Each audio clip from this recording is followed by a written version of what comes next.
accessed by these temples, so they're just for show. Christopher Fromme, his opponent, playing green-white aggro deck that we have not seen much of post Pro Tour Theros. He's sitting at 6-1. Really, I take it back. I was gonna say a stock list, but actually that's not He's rowdy. Directly true. Yeah, he is a little bit rowdy. He's got 4 main deck Banisher Priests.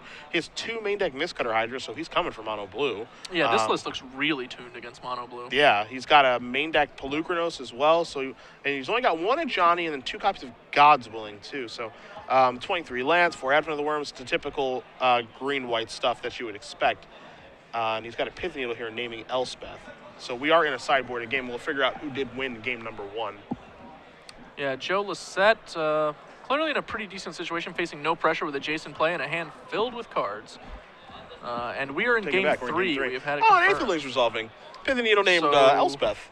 I don't think we'll be in game 3 for very long. I don't think so either.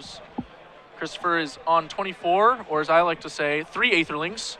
It's a unit of measurement. Might be familiar with it. He's tapping a bunch of mana, though. What could it be? 5 is a lot. Is this Mistcutter? No, I guess if it was Mistcutter, I think I'd tap it all. No? Mistcutter leaves open 1. I smell God's Willing. Okay. Yeah. And it looks like he is going to come in. Problem is, Joe can just block and blink. It's really not going to be an issue. Blue. He has to burn the God's Willing now to get him for 5, which will put Joe to 9, and also in no immediate danger whatsoever. Wait, you're confusing me.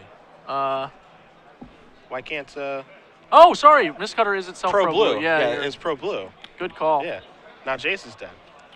So, I mean, of the things that he could play that turn, Mistcutter Hydra was actually one of the better cards. Mistcutter Hydra was one of the better, but I probably would not have. I would have done it for the full amounts then for sure.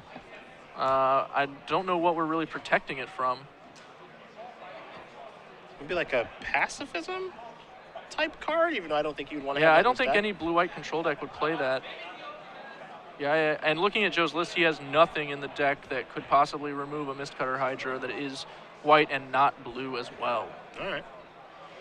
Well, so Joe, we'll see how he plays this. This is your unit of measurement here. Do you think he's going to attack for a full Aetherling? I feel like he probably wants to because the Mistcutter is itself representing a 3-turn clock.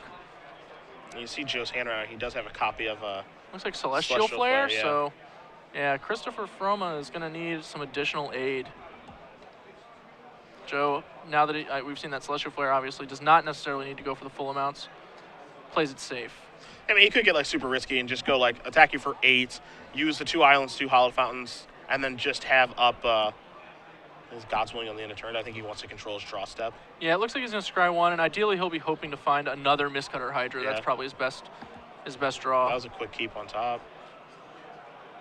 I wonder what this is. Attack here? Yeah, definitely not. This is dying.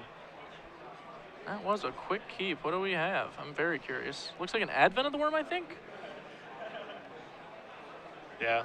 If that's the case, I would have rather put that to the bottom. Like, as good as the card as Advent of the Worm is, like, it has to be Hydras, I think. Yeah. To be able to try to get back in this game. And again, I don't even know if Hydras are actually going to get the job done. But yeah, looking at Joe's hand, I think I even see a Supreme Verdict there, so. Here's a Divination. So he's going to start by drawing cards. Something that Joe does quite a bit. Yeah, he's a big fan of drawing cards.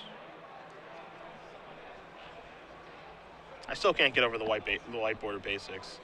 But, I've tried to talk him down. Just doesn't work. So attack here with Aetherling. Yeah, there's an Advent of the Worm. Advent of the Worm can force Joe to pay an extra mana to make the Aetherling unblockable. Yeah. If it ever actually got into combat with an Advent of the Worm, that would be not very productive. Yes.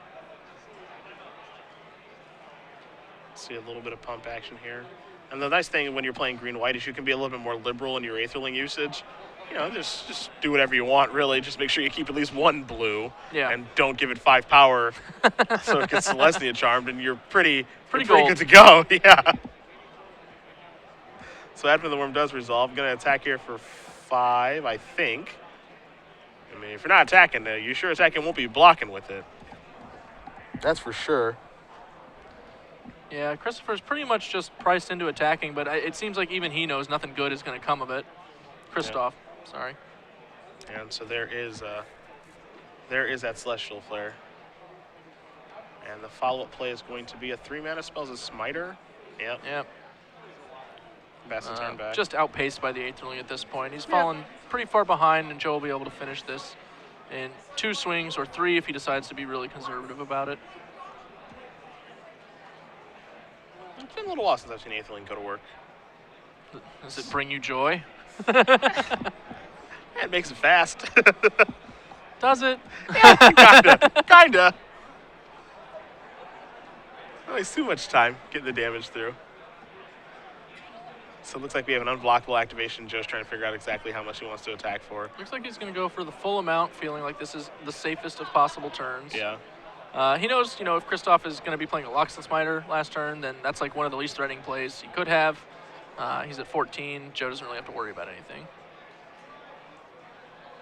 Take a look at the top card here. Attack for 4. Joe says, all right, I'm at 10. 10's not 0. And there is a Soldier of the Pantheon. Pass the turn back. And Joe is going to quickly untap, draw, make this thing unblockable, attack, and Christoph will extend the hand. So Joe Lossett does defeat Christoph Fromme 2 games